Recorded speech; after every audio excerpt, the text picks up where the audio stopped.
Welcome back to Thyroid Strong Podcast, the show for women with Hashimoto's who want to work out and heal their Hashimoto's smarter, not harder, and finally feel strong, lean, and full of energy again.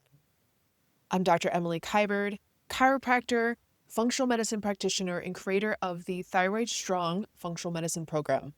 I help women with Hashimoto's lift weights safely, eat for their metabolism, and uncover the root causes of their Hashi symptoms so they can get back to feeling like themselves again. If you have ever looked at your labs and thought, my hormones are all over the place, I want you to know your hormones are not broken. They are reactive. And this is an unpopular opinion. Hormones are reactive. Figure out the root cause of why they are coming out of balance. Address the root cause versus chasing the hormones. I am a big believer in HRT, thyroid medication where indicated, regulating your cortisol. But if you don't look at the drivers of why those things are out of balance, you are missing a big piece. And I will give you some case studies in this podcast. Hormones are messengers responding to what's happening potentially upstream in the whole hormonal cascade. And so today I'll walk you through the most common hormone patterns I see. We're going to focus on sex hormones today, but the hormone patterns I see in women with Hashimoto's, these can include low estrogen, low progesterone, especially around perimenopause, low testosterone, and we'll also talk about the flip side, high progesterone, high testosterone, estrogen dominance, and we're going to talk about the deeper root causes behind them. Hormones just don't decide to go rogue. They're messengers. They're responding to the environment that you've created inside your body. Whether it's reacting to environmental load, maybe there's a gut imbalance, gut dysbiosis, gut infection, hidden gut infection that's throwing your hormones off. For example, when your gut is inflamed, your liver becomes overloaded. Liver is your detoxification, one of the detoxification organs. Your cortisol can become dysregulated and your diet can feel off. Your hormones adapt to these things being off to survive. So instead of chasing numbers or trying to fix your hormones in isolation, like only HRT or only thyroid hormones, trying to fix those hormones in isolation. This is why a lot of times when women go on HRT or thyroid medication and they don't feel better, I want you to ask, why are my hormones reactive? What are my hormones reacting to? When we get to the root cause and the right root cause, whether it's addressing SIBO, small intestinal bacterial overgrowth, which we talked about 2 episodes ago, stress, mold exposure, blood sugar dysregulation, hormones have an incredible ability to rebalance on their own when you address those root causes. Yes, there are times when they can't rebalance and you've addressed all the things, especially during menopause, where HRT now is a powerful tool that can come on board to help you feel like yourself again. When we talk about hormones, let's start with low estrogen.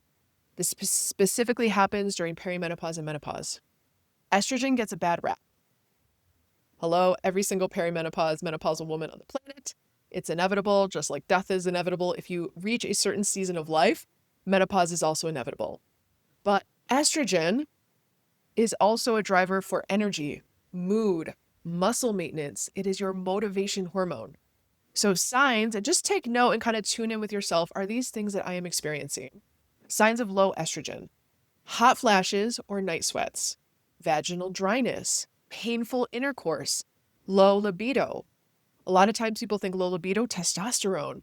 That is also a player, low testosterone, but so is estrogen. Depression or low mood, dry skin, thinning hair, joint pain. So notice there's a lot of overlap with these with Hashimoto's, right? This is why we test, don't guess. The root causes I see most often that are drivers of low estrogen would be undereating or chronically being in a caloric deficit. And if you're a woman with Hashimoto's who has gut issues where you eat, you get full quickly, you actually can't take in a lot of calories, undereating is probably your norm and you don't even know it because you're not tracking. That's okay. Women inside of my Thyroid Strong Functional Medicine Program, we track.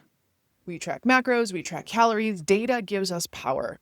Okay, so other root causes I see of low estrogen: overtraining or overdoing specifically high intensity interval training, gut inflammation, especially if you run a GI map stool test, elevated beta-glucuronidase, detox pathways not clearing toxins as they should, like in the liver, long-term stress, which then lowers our hypothalamic signaling. So when we go at this from a lifestyle perspective, not just throw on an estradiol patch, we are feeding our body with nutrient-dense foods. We are lifting heavy with enough rest and recovery in between workouts or sets. We are supporting liver detoxification. You can see estrogen levels normalize without bioidenticals required necessarily. So HRT, super powerful tool when you address all those underlying root causes. So for example, if you're overtraining, undereating, not sleeping, not taking care of your liver, not pooping, you're constipated, if you bring on HRT, you're not going to feel good. And I've seen this time and time again. Next up, low progesterone. Progesterone is your calm, steady, sleep through the night hormone. It is the yin and yang to estrogen. It's the yin to estrogen's yang. It balances estrogen and keeps anxiety at bay. Signs of low progesterone: PMS or mood swings, insomnia, especially waking up around 2 to 3 in the morning. So notice low estrogen can cause insomnia, but so can low progesterone. So you want to test, not guess. Spotting before your period, anxiety, irritability. Hello, I'm a mom. Mom life can be super dysregulating. Is it I need to regulate my nervous system or I need to check my progesterone levels? It's probably a little bit of both. A shorter luteal phase. Luteal phase is day 18 to 22. So day 1 is the first day of menstruation. The luteal phase of your cycle is day 18 to 22. Oftentimes a phase where we are trying to collect our blood labs for sex hormones. You'll notice a shortened luteal phase. Difficult conceiving, infertility issues, low progesterone is often behind that. Some root causes of low progesterone, right? So let's go at it from a lifestyle perspective. Chronic stress, inflammation, and blood sugar swings, low thyroid functions, perimenopause, which happens with naturally declining ovulation frequency. I'll see this in perimenopause. First on labs, you'll see progesterone start to dip, then testosterone be low for years, and then estradiol will dip. So when we regulate cortisol, when we're working on adrenal health, when we balance our blood sugar by always pairing a carb with a protein or fat, I have a rule for my women: no naked carbs. When we support thyroid conversion from T4 to T3, T4 is the inactive, and it gets converted to the active, which is T3. That thyroid conversion happens in the gut, the liver, and the muscle tissue. So when we support that conversion by supporting our gut, supporting our liver, and lifting weights, you'll see a shift in progesterone. Progesterone, when you address those things, so cortisol, blood sugar, thyroid conversion, progesterone almost always rebounds. Obviously, there's phases of life where it doesn't, like in menopause. We talked about cortisol. When we talk about cortisol, we're talking about stress, that's stress hormone. When we talk about stress, we're talking about nervous system regulation, breathing, walking, slowing down, EFT tapping, vagal nerve toning. This work matters just as much as supplements. All right, let's dive into high estrogen now. So we talked about low estrogen, low progesterone. Now we're going to talk about high estrogen, or more accurately, estrogen dominance. This does not always mean your estrogen is sky high. Sometimes it's just high relative to progesterone. So if your estrogen is high, but your progesterone is on the floor, you don't just need to look at, okay, how do I decrease my estrogen? It's also, how can we support progesterone? So they are the yin and yang of each other. And I've seen this. I had a client who was having hot flashes and not sleeping at night. And she went to her OB, and her OB did not test. And she was like, here's an estradiol patch. And she used it for 2 weeks. Her words, not mine. She was like, I felt like a raging maniac.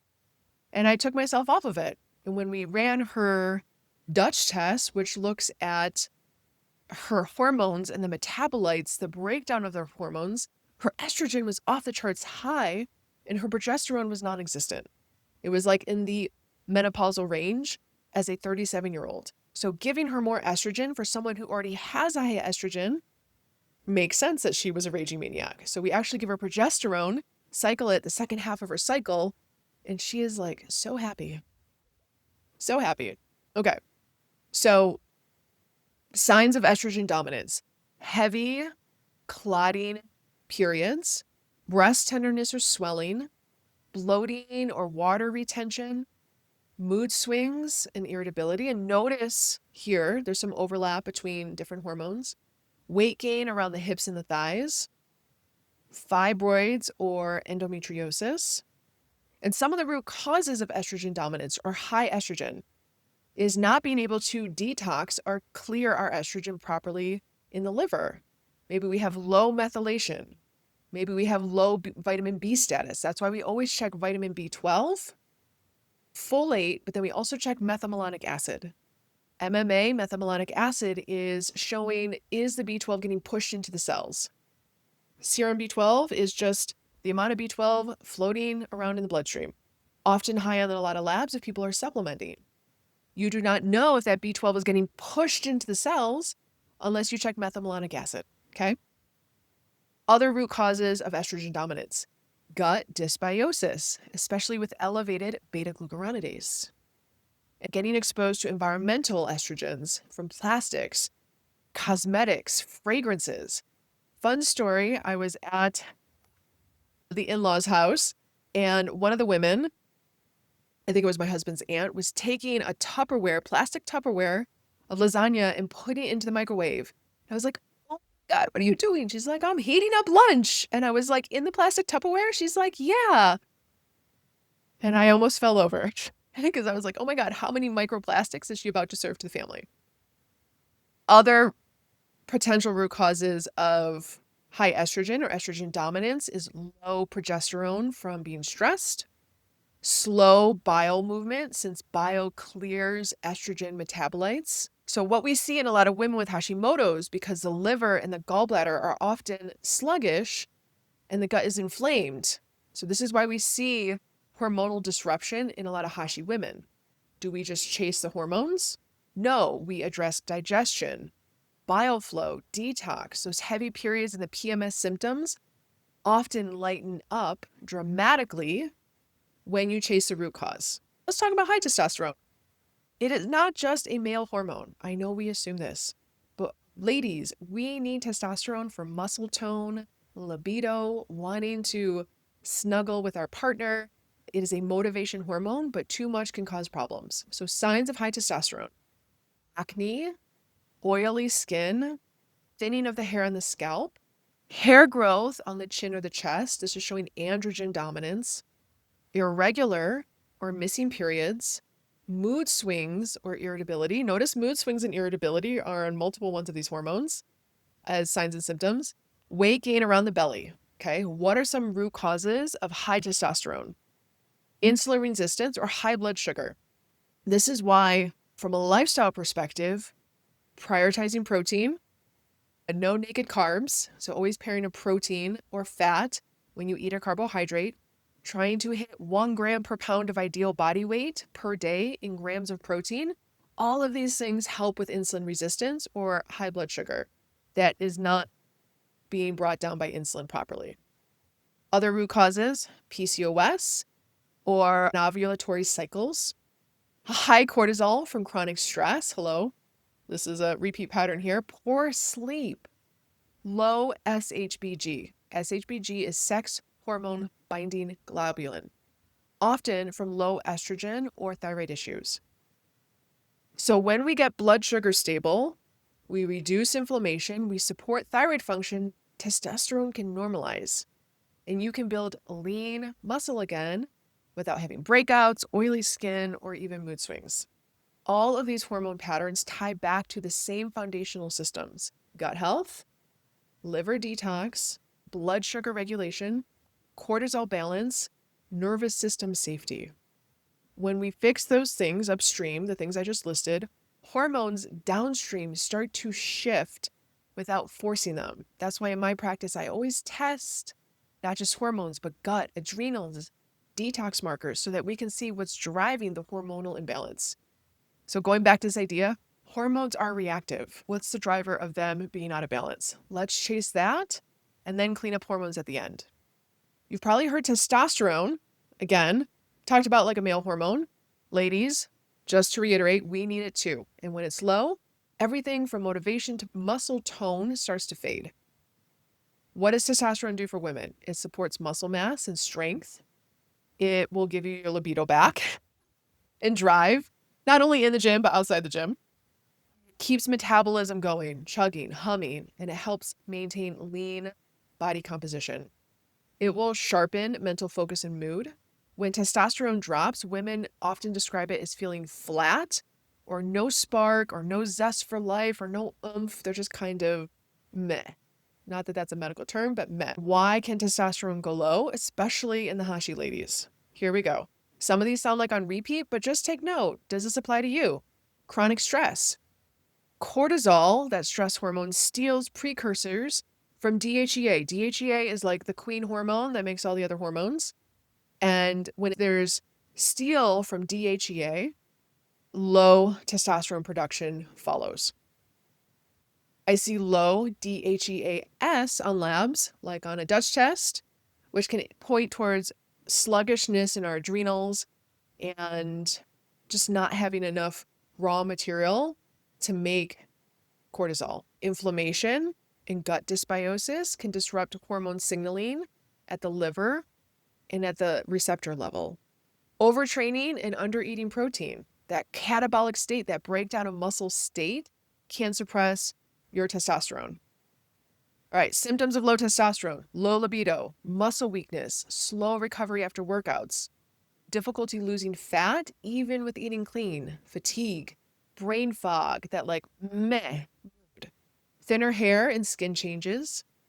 Through a functional medicine lens, we're looking at DHES, total free testosterone, sex hormone binding globulin, cortisol patterns on a Dutch or blood work. If DHES is low, support your adrenals. If sex hormone binding globulin is high, look for estrogen dominance. Maybe thyroid meds need to get dialed in, or maybe someone needs to eat more protein. If total and free testosterone are both low, we need to support building blocks, not just add in some testosterone, but let's look at protein intake. Let's look at the foundation. How are you eating? How are you moving your body? Sleep and stress are huge for testosterone. Let's talk about how to support your testosterone naturally. Eat enough protein. You've heard me say this. 30 grams of protein per meal minimum. Lifting heavy 3 days a week, Thyroid Strong style. And if you haven't been inside the Thyroid Strong, it is the only doctor-designed workout for women with Hashimoto's. Sleeping 7 to 8 hours a night for proper growth hormone production and repair. It's not only sleeping 7 to 8 hours, but it's getting 1.5 to 2 hours of deep sleep. That's when rest and recovery happens. A lot of women with sleep apnea are not getting that. Some of the research shows getting 6 hours uninterrupted sleep. A lot of women are waking up 4 times a night. They are not getting 6 hours uninterrupted. So when I work with women, we look at how much sleep you're getting total, how many uninterrupted hours. We use this with an Oura ring tracking. And then how much deep sleep are you getting? Zinc, magnesium, DHEA precursors, if that's indicated, and we test not guess. Reducing chronic cardio and fasting, those can both blunt testosterone. Balancing blood sugar, so hello protein. We can also use supplements to balance blood sugar like alpha lipoic acid, berberine, or just a couple. Insulin resistance lowers our ovarian testosterone production. Hormones are reactive, okay? This is the big kind of 30,000 foot view. Hormones are reactive.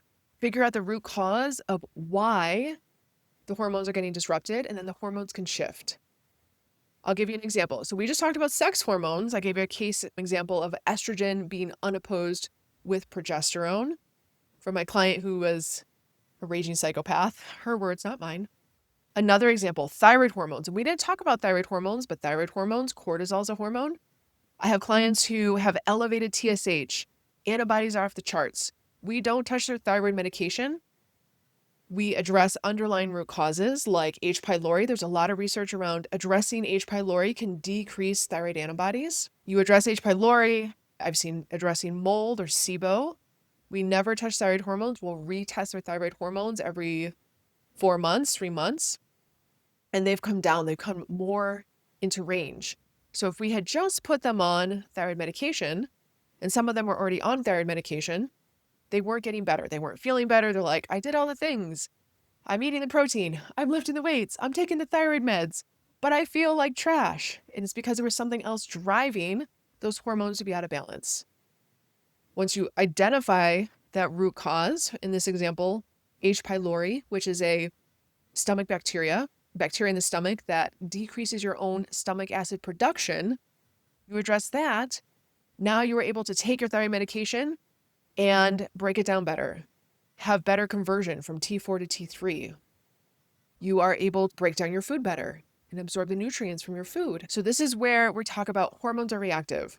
Figure out the root cause of what's driving the hormones out of balance, and those hormones can shift back into balance. Do some women need thyroid medication for life? Yes. If you need it and it makes you feel good, take it. If you need HRT and it makes you feel better, take it, but don't ignore the root causes that could be driving that imbalance. All right, ladies, super controversial topic. Some providers might be like, but I hope this was informative. I hope you took some notes. There's a lot of overlap between different hormones being elevated, being low, right? With like irritability, holding on to weight, all the things. And if you want this exact help with your own hormones, where you're trying to uncover what is the root cause driving your hormones out of whack, instead of just chasing the hormones, changing your HRT dose, changing your thyroid medication every 3 months, this is exactly what I do inside of Thyroid Strong Functional Medicine program. This is exactly what I do one-on-one with clients, coaching them, holding them in this space so that they can transform their body, get their brain clarity back, lose the weight, get the energy back. It's not that hormones never get brought on board or that they never get adjusted. Let's go after the root cause that is throwing your hormones off. So if that sounds like something you're like, ooh, I am interested in that, there's a link in the show notes to apply for my program. We jump on a call. We see if we're a good fit. The call is free. I get women asking me, what does the call cost? I'm like, it's free, because I want to make sure that you're a good fit for me and I'm a good fit for you. That link is in the show notes. And ladies, if you enjoyed this episode, rate and review on your favorite podcast platform. Maybe it's Spotify or iTunes. I will see you next week.